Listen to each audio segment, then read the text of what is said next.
रमाई संघर्षाची सावली. उभी होतीस तू बाबासाहेबांच्या पाठीशी, पण तुझं दुःख कधीच शब्दांत आलं नाही.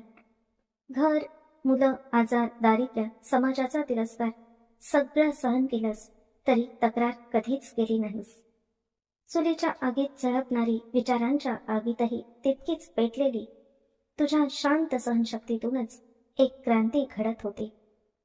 तू नव्हतीस भाषणात, नव्हतीस मंचावर, पण बाबासाहेबांच्या प्रत्येक लढ्याला तुझा आधार होता, खंबीर, अढळ. रमाई, तू फक्त पत्नी नव्हतीस, तू एक यज्ञकुंड होतीस, ज्यात स्वतः जळून समाजाच्या उज्ज्वल भविष्यासाठी प्रकाश निर्माण केलास.